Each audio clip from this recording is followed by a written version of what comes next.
Okay. Now, so for this part one, okay, if you look at the contents, okay, look at the contents of the lecture for today. But the content, you have that 13 subtopics that we need to cover for this, the whole topic. All right, 13. But for today, we only going to look at one until three. Okay, one until 1, 2, 3, and 4. And 5, okay, consequence of post-purchase evaluations. And 6 to 13, we're going to cover next week.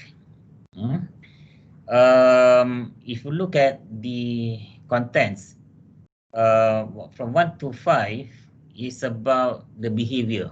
Okay, 1 to 5 is about the behavior. And 6 to 13, we're going to look at the technology itself. So for this topic as a whole, basically the objective is to determine on how the consumer reacted to the new technology. Okay, how consumer reacted to the new technology, and how as a marketer you need to be adapted to this change of behavior.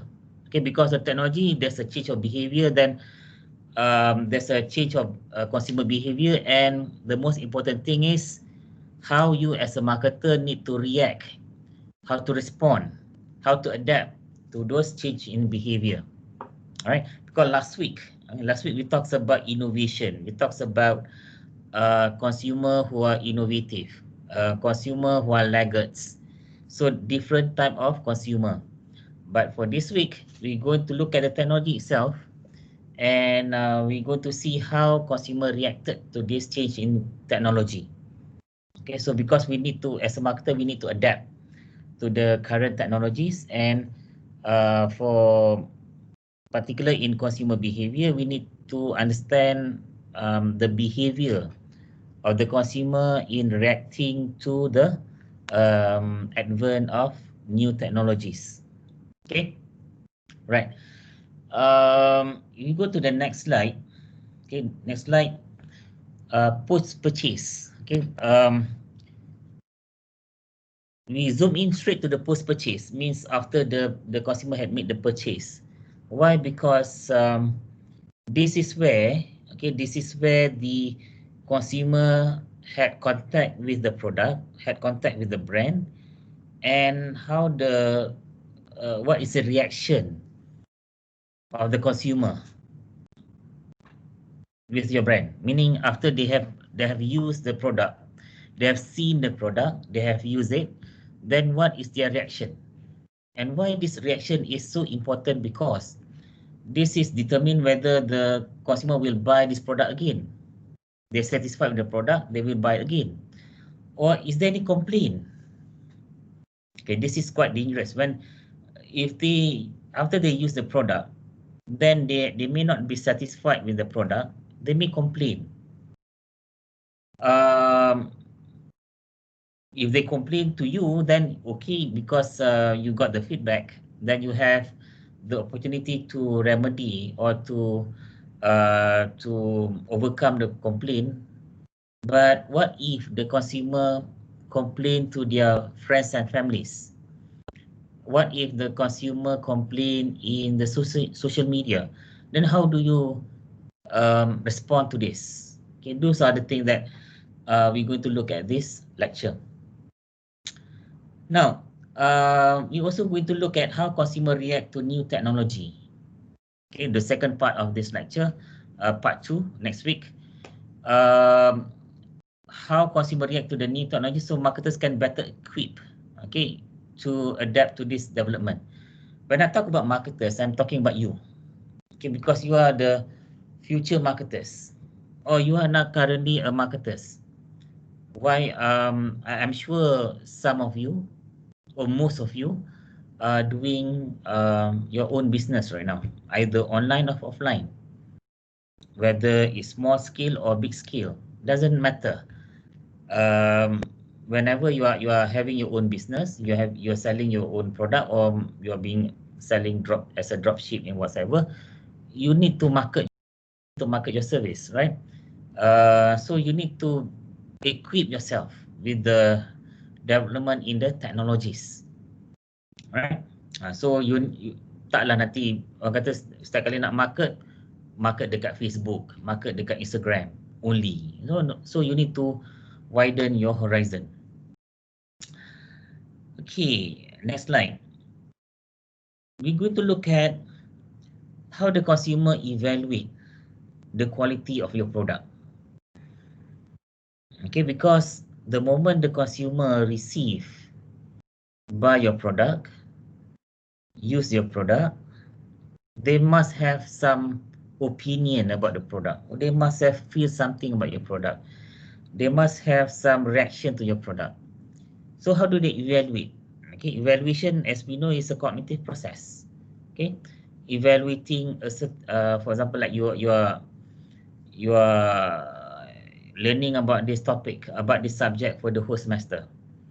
Then at the end of the semester, there will be an examination whereby your understanding about or your comprehensions about the subject going to be evaluated. The same thing when you receive a product. After you receive your product, then you buy the product, you use the product. After you use the product, then you need to evaluate. Means there must be something. There must be some opinion about the product. Do you like it? Why? You don't like the product. Why? Okay, there must be some reason why you like and dislike a certain product or a certain brand. So here we're going to talk on consumer evaluating the quality of the product. Now, what is the meaning of quality? Right? When you say that this is a very quality product, or this product do not have any quality, but what's the meaning of quality? So quality, on simple term, meaning in semantic, based on language, is a standard of something measured against other things of a similar kind. The degree of excellence of something. For example, like you wanted to evaluate whether smartphone A is a quality smartphone. So how do you come to that conclusion? Then you need to compare between smartphone brand A and smartphone brand B. Then you see whether smartphone brand A and smartphone brand B. So how do you compare? How do you evaluate between these two smartphones? Okay, then you come up with your evaluation whether smartphone brand A is a quality product. Why? Because you compare the features between brand A and brand B. So quality is a standard of something that you measure against something else of a similar kind. You need to you cannot compare a smartphone and a laptop or smartphone with a tablet. Why? Because it's not a similar product, similar kind of product. Okay, you need to compare between apple and apple, orange and orange, durian and durian. Okay, that's how you compare. Quality seems to be related to extent to which a product's performance meets customer expectation and requirement. For example, when you say that this product do not have any quality. Why? Because it doesn't meet your expectation. For example, like you buy a shirt. Okay, you buy a shirt, and then after the first time that you wear your shirt, you feel you feel itchy all over your body. Because there's the chemical used to chemical used in that shirt. You're allergic to it. You're allergic to the material.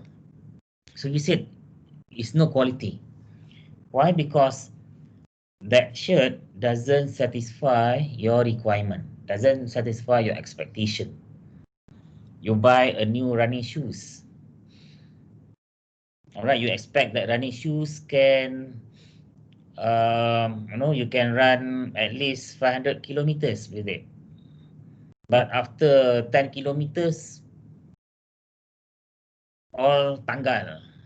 Okay, the console tanggal, koyak, you know that. So it doesn't meet your expectation. Only after 10 kilometers. You expect that it may you can use the sport shoes more than 500 kilometers at least. But only after 10 kilometers is become defective. So it doesn't meet your expectation. Right, so it would appear to be a construct between what the marketers provide and what the customer receive. So the word construct here means, well, in research, construct means what they call this variables. Okay, a variable means a factor. Okay, for example, like what makes sport shoes effective? What do you mean by quality sport shoes? Okay, one may be comfortable. Secondly, must be the design must be attractive. The colors, all right. So the design, okay, the word design is a construct. The design is a variable to determine whether the sport shoe is a quality product or not.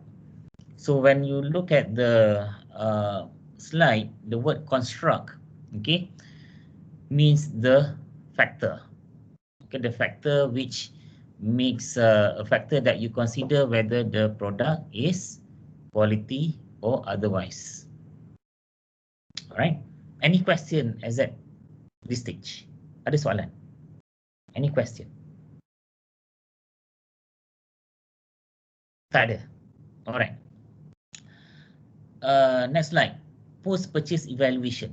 Okay, post-purchase means after you make the purchase. Okay, kalau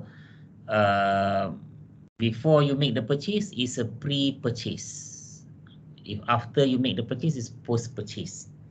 So post-purchase evaluation. How do you evaluate the product after you make the purchase of the product? One, you use the product. Okay, second, the next slide. You use the product.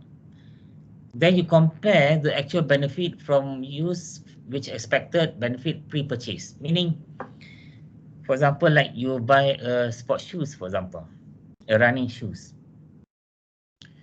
What do you expect from that running shoes? Okay, your expectation. Then after you bought the running shoes, then what is your finding? So you compare between your expectation and your actual finding.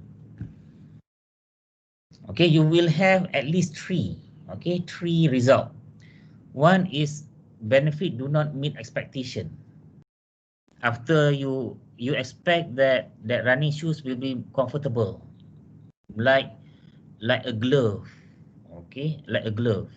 When you put in your feet into the shoe, it's like it snuggle your feet snuggle within the shoes like a glove.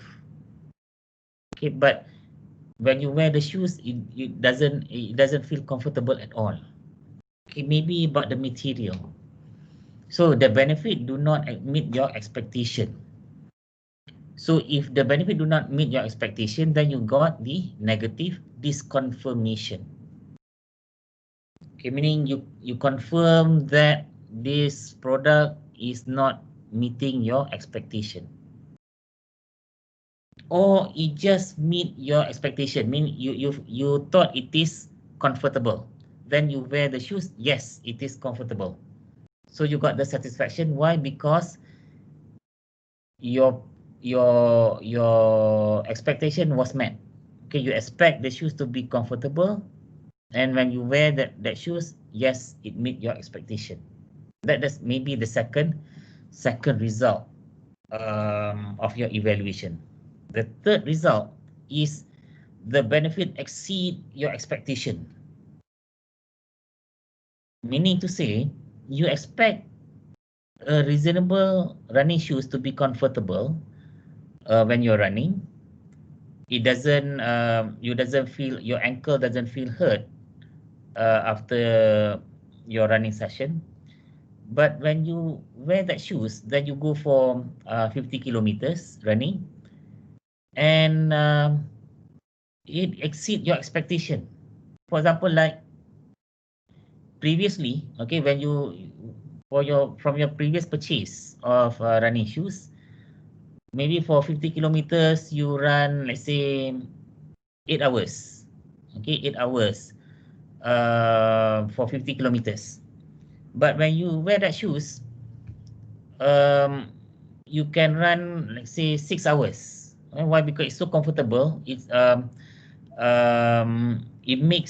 enhance your running performance. So it exceed your expectation. Okay, it exceed your expectation. So when you use a product, okay, for this slide, it shows that there might be, or there may be, three possible reaction. There may be three possible evaluation. One is the benefit of the product doesn't meet your expectation, or the product just meet your minimum expectation, or that product may exceed your minimum expectation. Okay, so this is the evaluation of the product. Okay, this is can be used for any other product. Can be sports shoes, can be laptop, can be shirt, can be t-shirt, can be your smartphone, that. All right, go to the next slide. For post purchase evaluation, okay, maybe, okay, there's no change of behavior. Okay, no change of behavior. You meaning when you use the product, it meets your expectation, so you just keep quiet. Yeah, that sports shoes is okay. All right, it's satisfy my minimum requirement, so it's neutral. Right, you have a positive reaction to that product, but it's neutral, right? But sometimes that product may exceed your expectation, or that product may be below your expectation. So if it exceed the expectation, or it satisfy your minimum expectation, you may repurchase the product. For example, after you use the sports shoes for quite some time, then it's time for you to change to a new sports shoes. You change your product, meaning you need to repurchase the same product, or you upgrade with the same brand. That's meaning you repurchase. Okay, repurchase. Or you may not be satisfied with your product. You may not be satisfied with the quality of the product, so you complain. Okay, then you complain. This is another reaction. The third one is you feel strongly about something, positively or negatively. Okay, then there may be a word of mouth recommendation, meaning you feel negatively about the product, then you may recommend to your friend, or to anyone who asks for your opinion. You did not recommend that product. Or if you really love that product, okay, you really love that product, then you may recommend that product to your friend, or to anyone who asks for your opinion, for recommendation. So these are the things that consumer always do, okay, after they make the purchase, and they make post-purchase evaluations. Right, this is normal, right? This is normal. I can see that in the social media, I see a lot of people sometimes complaining about a certain product, or some people is recommending a certain product, okay, because they like the product so much, so they recommend in social media. Okay, word of mouth. And sometimes if you read, now sometimes they use word of mouth. Okay, word of mouth, meaning electronically. Okay, the usage of mouse. Okay, mouse. So it's meaning you're recommending, you're telling your friend through social media, through emails, or through digital. Right, when you use the mouse, right? But if it's physical, then word of mouth, right? Right. Any question at this stage? Am I going too fast? Am I going too fast? No, sir. All right, you're cool, yeah, you're cool. Because Yes, I sir. think this one is quite normal. This is quite straightforward, right? We all done this. Okay, we did this before. Common, sir. Um, have you ever encountered a brand or a product that you're not satisfied, and then you make a complaint? Throughout Yeah, the comment reviews. sometimes, right? Yes, sir. Sometimes. Sometimes you complain to your friends, sometimes you complain to your family, sometimes you venting your anger or dissatisfaction in the social media. Okay, we all done this. Okay, so this is normal. Okay, I think I don't have to explain so much, because this is something which is normal. All of us do this. Hmm? And then next slide. Okay, next slide. Next slide. Complaining behavior. Okay, why people complain? Okay, why complain? Because when the consumer blames someone else. Okay, when the mistake is us, we are the one who do the mistake. We never complain. Why? Because if the blame is on someone else, or we think that someone else is the one to blame, then we're going to complain. Okay, in psychology, we only complain when we wanted to blame someone else. For example, like why COVID-19 in Malaysia, the number of COVID-19 cases in Malaysia spike up. Why? It's someone else fault. Okay, everyone else to blame except for ourselves. And it's normal. Okay, it's normal. We always blame someone else. We never blame ourselves. Um, we go for exam, for example. We didn't get the marks that we want. Of course, we never blame ourselves. We blame someone else. Must be the lecturer must be the one who wrongly key in the marks, for example, or the exam question is too hard. Hmm. Must be blaming someone else. It's normal. Okay, it's normal. Secondly, when the experience is particularly negative, okay, we seldom see positive things for someone else. For example, like we see someone doing something good, we never say something nice. We never say nice thing to them. But if we see someone doing something negative, we always say we going to be the first one to complain. And this is something normal. It's a normal human behavior. All right. We only complain when the experience is particularly negative. For example, like you go to the restaurant, you eat something. Okay, you eat something. And you when you taste the food, somehow you're so petrified, you're so shocked that the taste so good. Okay, the most we say, sedap lah, right? But we never go to the counter and say that I wanted to write a letter. Okay, I wanted to write a letter to compliment the chef. Most of the time we do not do that. But what if when we eat the food, then it doesn't taste good? Okay, it doesn't taste good. Then we usually we going to write a complaint. So maybe in the social media, don't go to this restaurant. Makanan tak sedap. The food is not nice. mahal lebih, but expensive. We're going to put that in our social media. It's normal human behavior.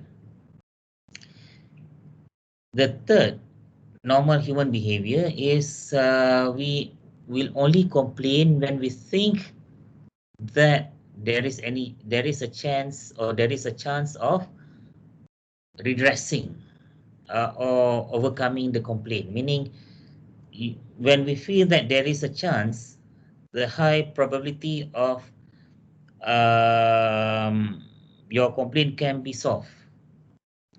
For example, like you get a low marks. Okay, you complain to your lecturer, why I got this, my marks is very low.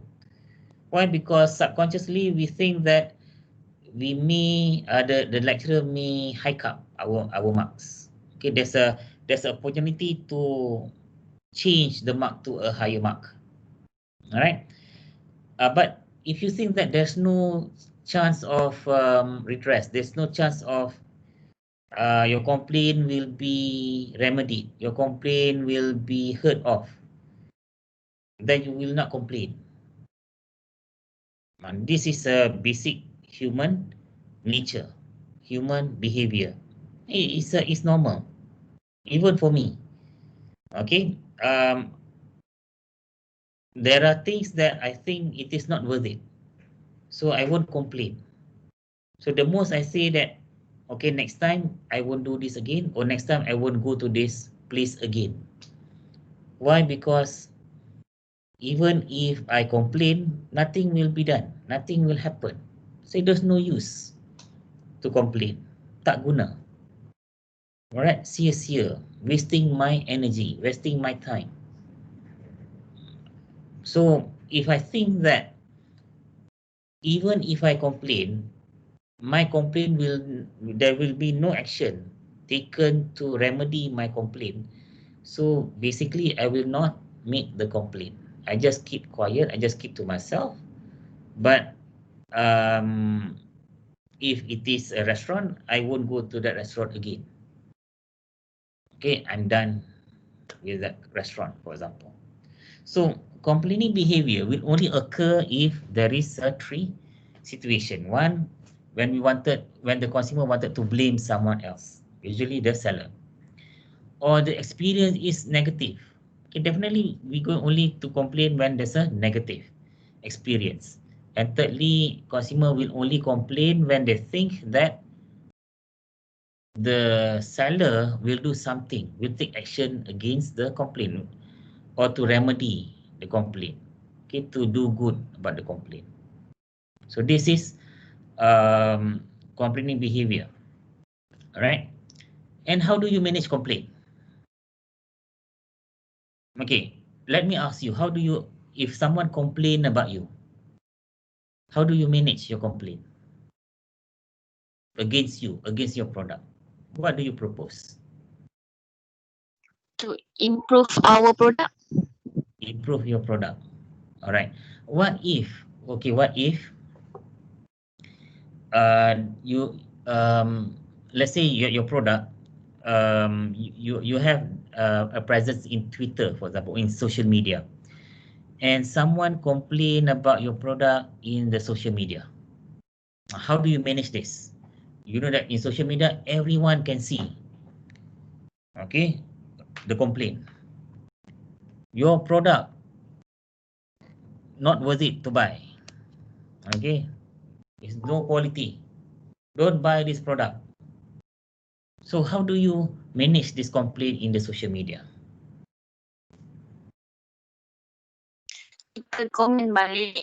Kita cakap mungkin dia dapat barang yang gila. Kita akan bagi yang Excuse me, you're breaking up. You're breaking up. The quality, but I can hear and not hear what you're saying. Can you repeat that again?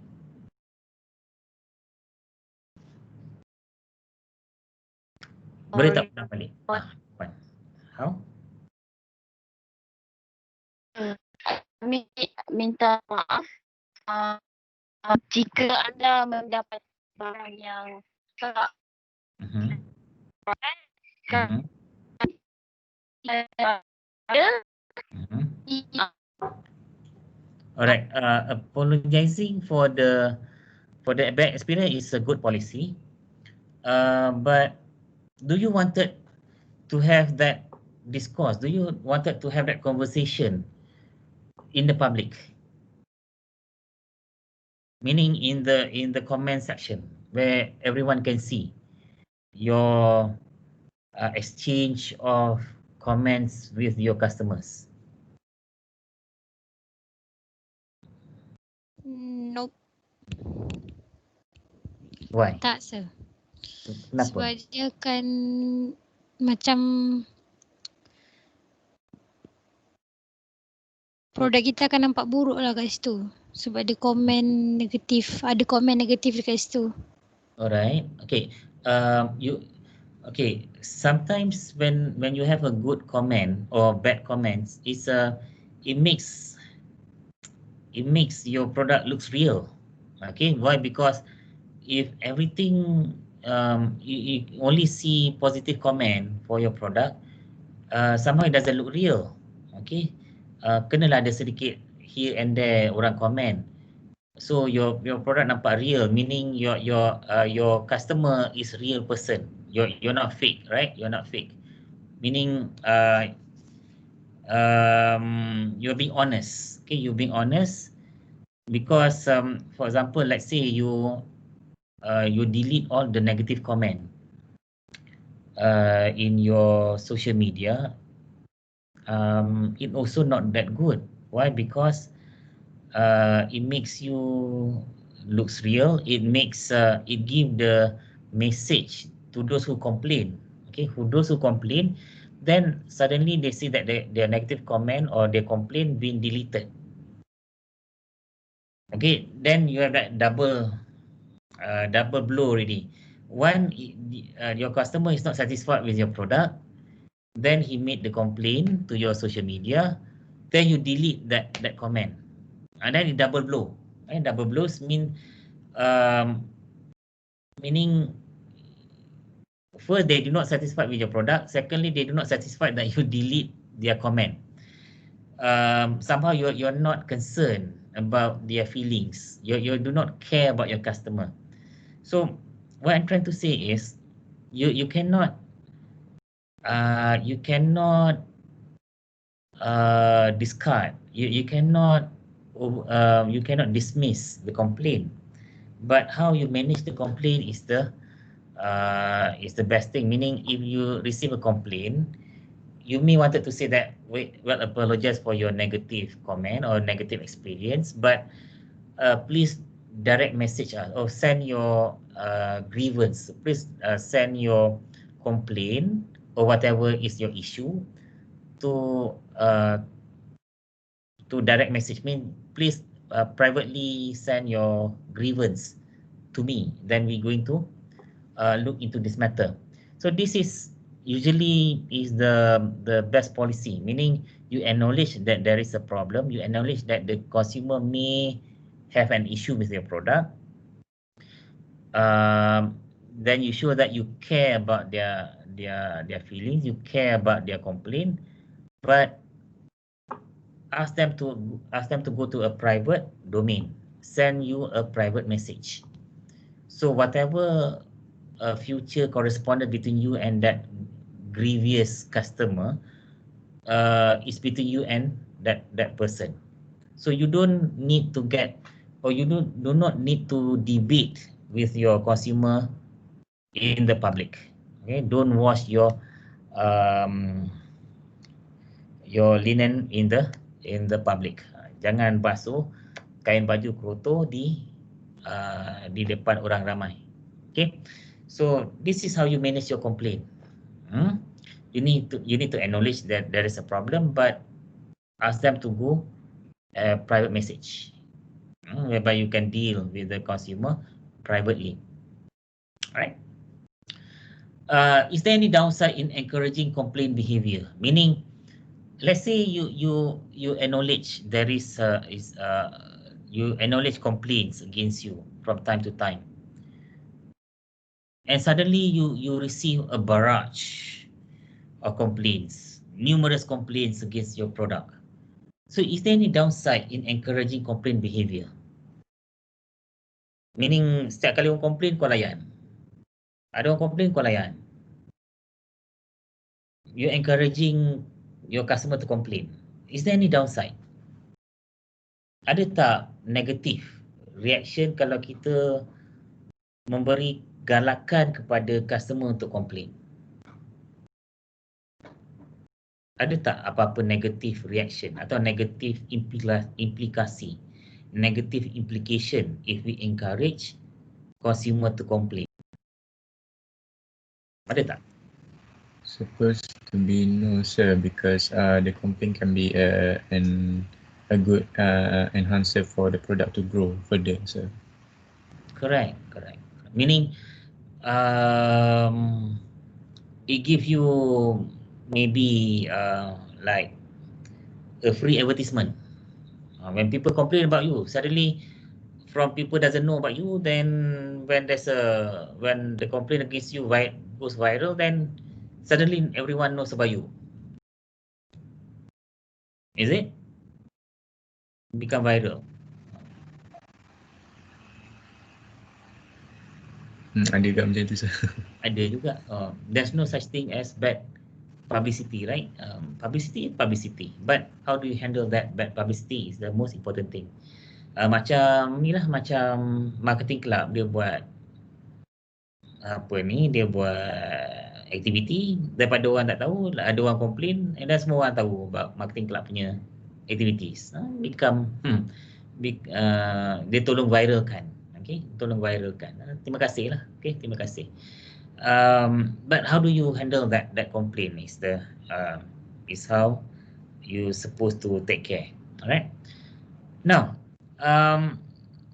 sometimes you see consumer or the customer aggressively complaining about your product. So how do you handle aggressive or abusive customer complaint? Sometimes they become so abusive. All the profanities goes kalau macam dekat social media tu dengan menggunakan ayat-ayat yang tidak manis, tidak enak untuk didengar. Ataupun kalau physically it become physical.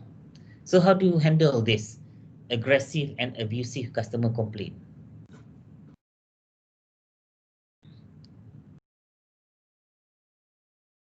Anyone?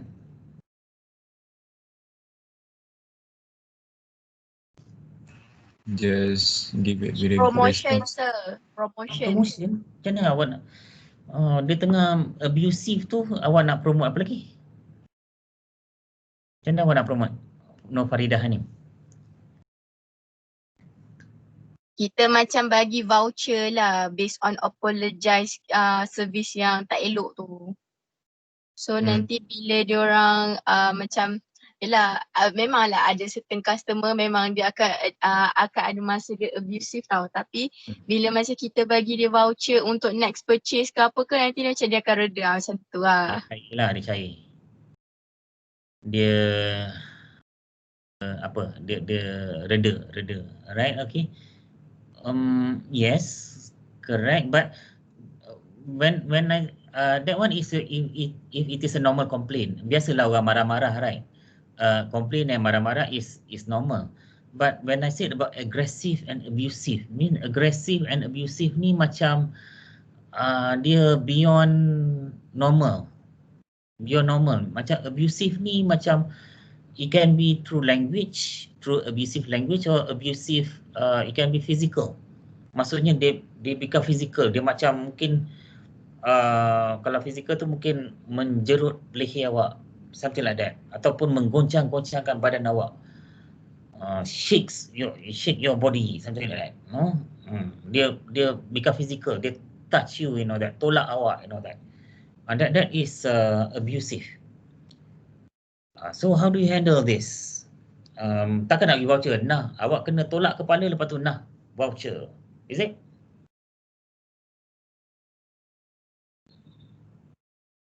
Faridah ni Apa Sam, macam mana? kata kalau dia being physical abusive, maksudnya dia menunjal-nunjal kepala awak. Lepas tu awak kata, okay, nah voucher for your next purchase. Is it? Okay, saya bagi saya punya experience lah. Sebab saya pernah kerja dekat Maxi Center, memang ada customer macam tu, dia akan marah-marah apa semua tu kan.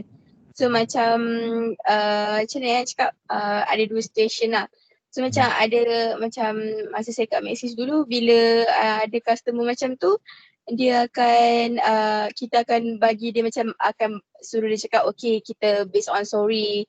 So kita tahu kita masalah, contohlah macam based on service tu kan. So nanti akan kita akan bagilah macam promotion ke, rebate ke, ataupun something yang macam happykan dia balik. Even memang dia akan maki-maki kita time face to face benda tu. So tapi benda tu dia akan ambil masa sekejap je, macam kita akan, dia akan duduk macam 5 minit ke macam tu. So nanti kita akan come back balik, kita cakap sorry based on masalah tu. So kita bagi benda ni yang macam tu. So tu based on saya punya experience sendiri lah. So yang second pula macam contoh kalau dekat F&B ke punya experience. Contoh kalau macam customer marah-marah, maki-maki, buat komplain apa semua tu. So kita memang akan bagi dia based on free drinks macam tu. So macam bila dia akan buat komplain based on macam pergi ke HQ ke HR, memang kita akan apologize dia. So memang common lah, kalau macam saya punya experience memang common kalau macam customer maki-maki apa semua tu, dia akan bagi something yang happykan di balik macam tu. Yes. Meaning you don't fight fire with fire. Ya betul. Sebab kalau macam kita gaduh balik benda tu, memanglah akan ada memang akan ada pekerja yang memang akan balas balik benda tu. Tapi diorang akan manage balik. Macam customer akan cakap, I want to see your manager macam tu. So memang manager pun akan turun padang. So dia pun akan cakap benda yang sama, macam sorry untuk yang appropriate punya customer service daripada staff apa semua. So memang manager akan come up with macam something yang voucher macam tu lah untuk connect balik the relationship dengan customer tu. But then you need to remember just now, because when we do this, it gives the signal to the consumer that you need to complain. For example, like this company, for example, right? Usually they give a bad service to the consumer. So if consumer do not complain, then they will need to live with that bad service, bad quality of service, or bad quality of product. But then when you complain, when the consumer complain, then only the company will give vouchers, will give you something, that. So it give the wrong signal to the consumer that if you need a service, you need to complain. So you're encouraging the consumer to make a complaint, for example. Because only with complaints then you can get vouchers, you can get rebates, you can get something from the company. Alright, so the company is giving the message to the consumer that if you don't complain, then you need to live with the bad service. But if you complain, then only you will get a better service.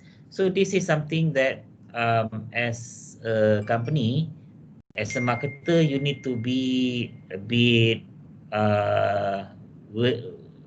worry, because what kind of signal that you wanted to show to the consumer. Okay, what kind of message that you wanted to signal to the consumer. Okay. All right. Now, of course, just now, okay, Faridah, when you see that you previously worked with Maxis in customer service, right? Then how do you identify genuine from frivolous complaint? Maksudnya, macam mana awak nak membezakan komplain yang betul, yang genuine, dengan komplain yang memang sengaja diada-adakan? Okay, frivolous complaint. how do you identify genuine from frivolous complaint?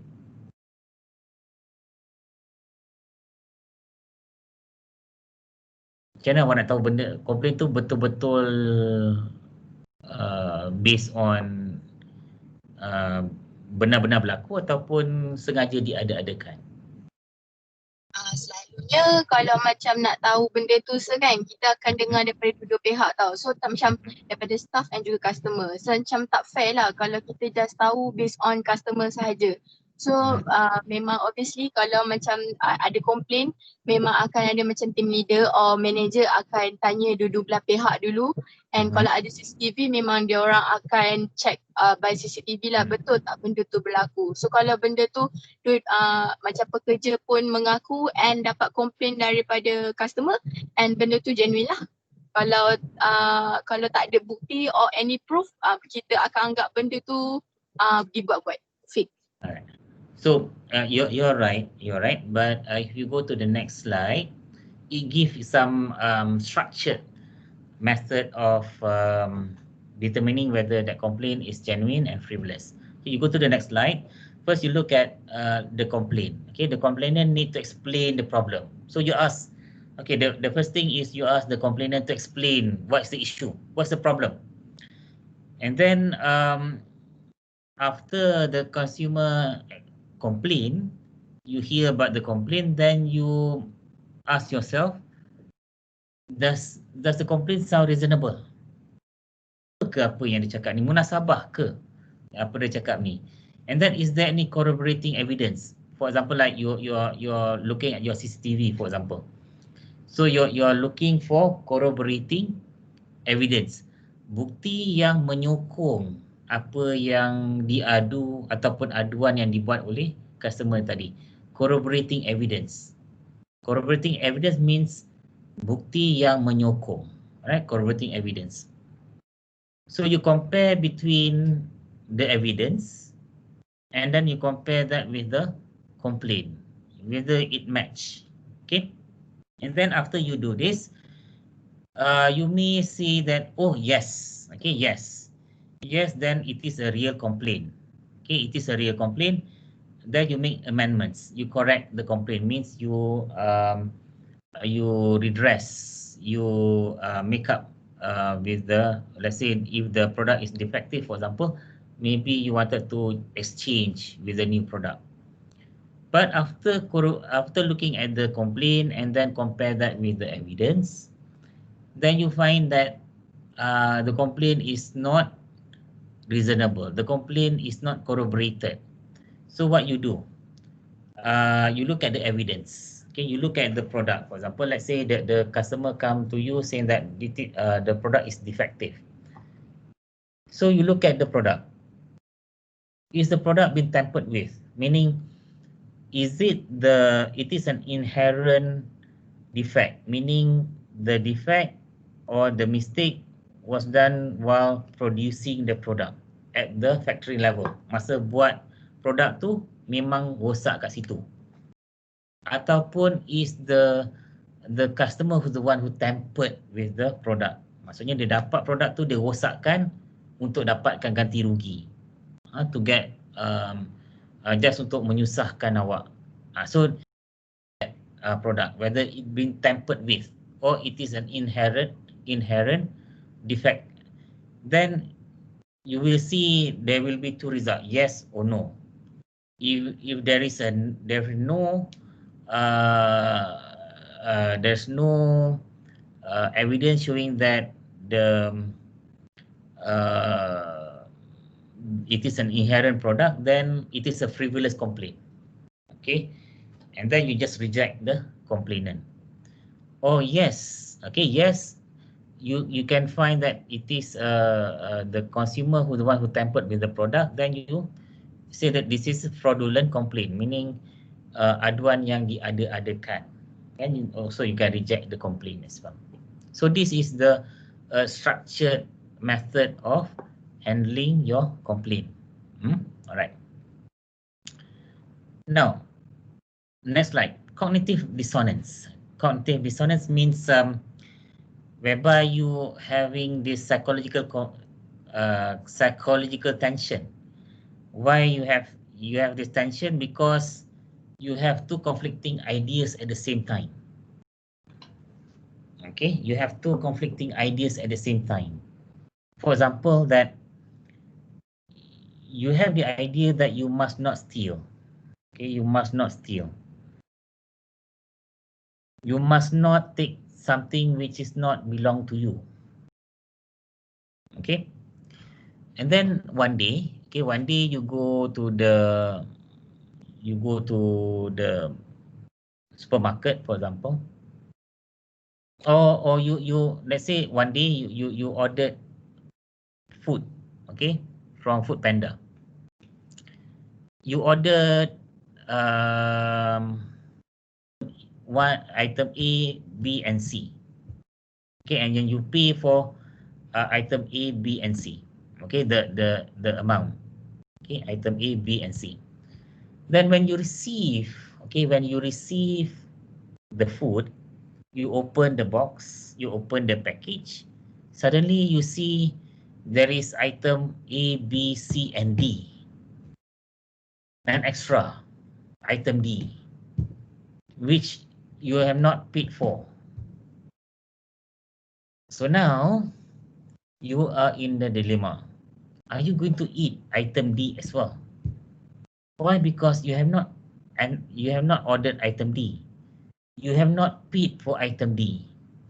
But when you receive the goods from Foodpanda, now you open the wrapper, the wrapper, then you see that you have an additional item, food item, which you have not paid for. So are you going to eat the food? So what do you do? This is the debacle, your internal debacle inside your mind is what we call cognitive dissonance. Why? Because you now having two conflicting ideas at the same time. You may think that, hey, I'm not supposed to eat something which I not paid for. But the other side of your brain say that, okay, this may be a mistake from Foodpanda, but it's not your mistake, so it is there, so just eat it. All right, nobody going to know about it. Okay, it's not your fault. You thought that this is must be some promotion or free gift from Foodpanda, for example. But at the same time, you say that, hey, this is not right. So you're having two conflicting ideas at the same time. This is what we call cognitive dissonance. Now, you also post-purchase, you have this dissonance as well. Why? Because when you buy the product, okay, you have certain ideas, you have certain expectation, but when you receive the product, then it turned out to be bad. The product turned out to be doesn't meet your expectation. So this is what we call post-purchase dissonance. The difference between what you expected and what you get. Okay, and usually what you get is bad. Okay, meaning you expect something which is good, but you get bad things. So you're having post-purchase dissonance. Now, pre-purchase expectation. Okay, pre-purchase expectation falls under three categories. One is equitable performance. What is this equitable performance? Is the level of product quality that the consumer would expect, given the price paid and the other circumstances of the purchase and use. For example, the steak. You buy steak. For example, beef steak. Okay, beef steak. The price is 10 ringgit. Okay, the price is 10 ringgit at the stall at the roadside. Okay, awak pergi dekat kedai tepi jalan, awak beli beef steak. Harga dia 10 ringgit. Okay, so when they give the steak to you, you would expect the quality, or you expect the mistake to be in parallel with the price that you paid and the fact that you bought the steak at the roadside, at the stall at the roadside. So quality tu berkadaran lah dengan apa yang awak bayar dan juga tempat di mana awak beli beef steak tu. Tapi katakanlah awak pergi ke restoran, let's say a 5-star hotel restaurant, okay, restaurant cafe dekat 5-star restaurant, and then you ordered a rib eye beef steak, rib eye steak for example, rib eye. Then awak dapat harga dia mahal, okay. Yang tadi dekat roadside tu you paid for 10 ringgit. But at the cafe in the hotel, in 5-star hotel, you paid maybe 120 ringgit, for example. And suddenly, when you taste the steak, it doesn't taste nice. The barbecue sauce doesn't taste nice. The fries that come together with the steak doesn't taste nice. And you paid 120 ringgit for it. And this is what we call equitable performance. Why? Because if you buy something at the roadside, you would expect a quality which equitable to things that you buy at the roadside. But if you go to the restaurant in 5-star hotel, you would expect a quality equitable to the quality of what you paid and the place that you buy that product. In this case, the beef steak, right? So if you go to the restaurant in the hotel, 5-star hotel, you would expect a quality which is much more higher. The presentation need to be higher, okay? It need to be presented in a very nice manner.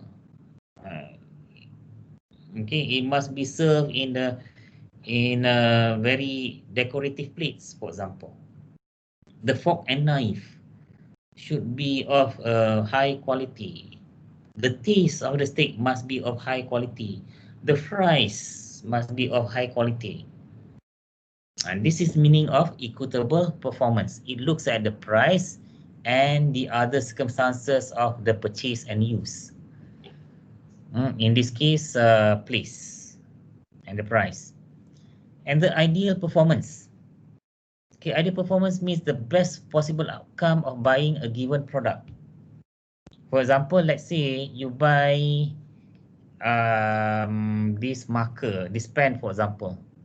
So the ideal performance of this pen is able for you to write something on a piece of paper. Okay, and the ink, you can use the pen maybe for 1 or 2 months, for example. After you write in 1,000 page of paper, then only the inks runs out. But then if you buy this pen, and after 1 page, the ink dried out.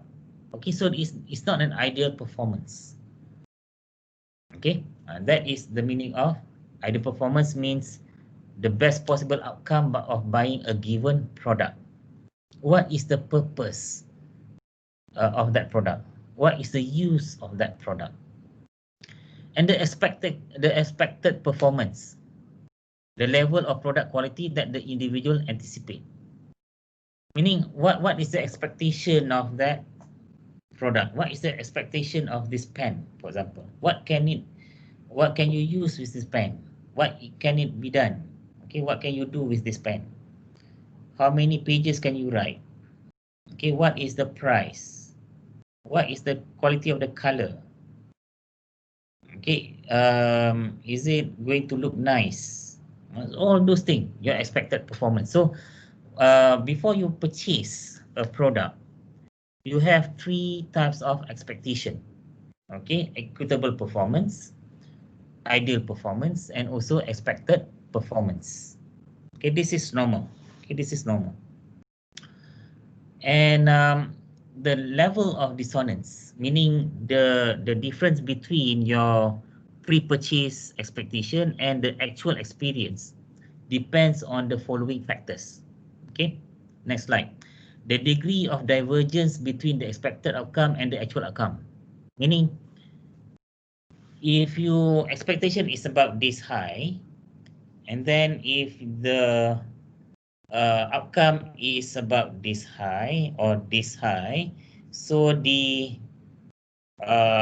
gap, okay, the gap is what we call the degree of divergence between the expected outcome and also the actual outcome.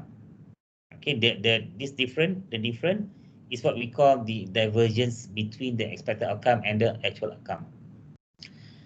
And then the importance of the discrepancy to the individual, the degree to which the discrepancy can be corrected.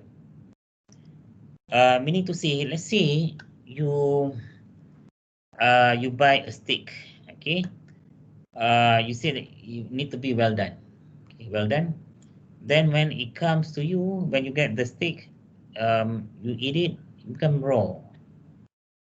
And then you may call the chef, can you remedy this? I'm asking for well done steak, but you're giving a medium raw steak.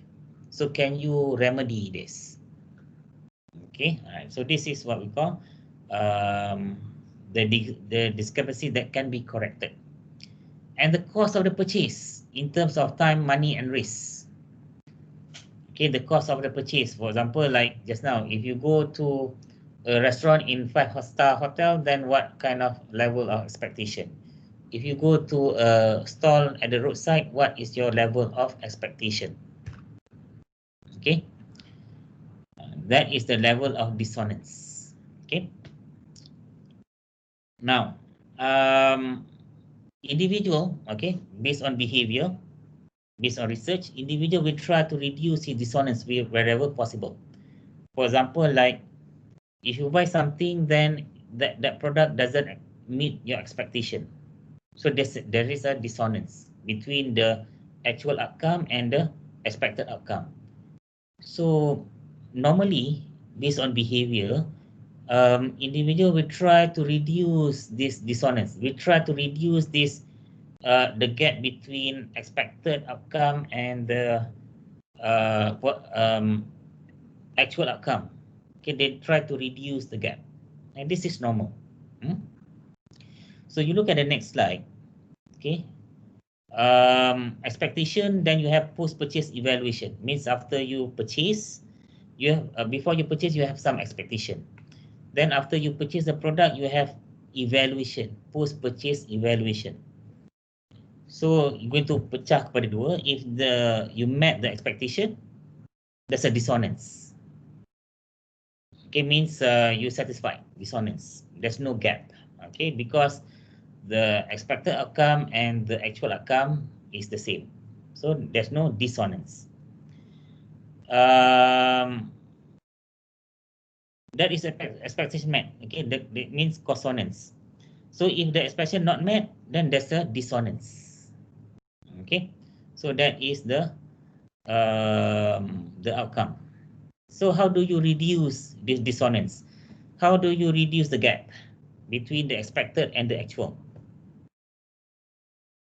Okay, this is you look at the next slide. You see at the left, okay, at the extreme left is a post-purchase dissonance. Then you see the gap between expected outcome and the actual outcome. There is a gap. Then how do you minimize? One is change of one behavior. Okay, you change the one's behavior. Means maybe you said, okay lah, all right. Although I didn't get what I want, then it's okay. You change your one's behavior, or you minimize the importance of the issue. Or minimize the importance of the issue, meaning, for example, you buy this smartphone. Why? Because you wanted to take your photo. You wanted your photo, your portrait, to look nice. But then when you buy that new smartphone, when you take your own photo, well, your photo doesn't look nice. So one way of reducing that gap, one is to change one behavior. You accept the fact that you can never take a good photo, or you may minimize the importance of the issue. You may wanted to tell yourself that, okay lah, maybe the photo doesn't look nice, but it's okay. It's okay. All right. It's you still can take photo. Okay, you tell yourself, minimizing the importance of the issue. Although it doesn't take a good photo, but it has a huge storage, for example. All right. So you try to minimize the importance of the issue. Or you distort the dissonant information. Meaning, although the photo doesn't look nice, but you tell that, yeah, it look nice. You distort the information. Or you ignore the dissonant at all. Meaning, although it doesn't look nice, you just don't care. Okay, you just don't care. You just don't really take up the matter. Alright, any question? Ada soalan? Ada soalan tak on this behavior part of the lecture?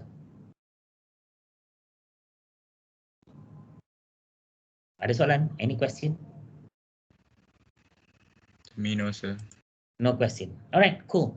Alright, as I said that this is the part 1 of the lecture. Part 2 is next week. Okay, part 2 is when we talk about the technology, okay, and how it changed the consumer behavior, and how marketers like ourselves going to adapt to that technological changes. Part 2 is next week. All right. So if there's no question, I stop the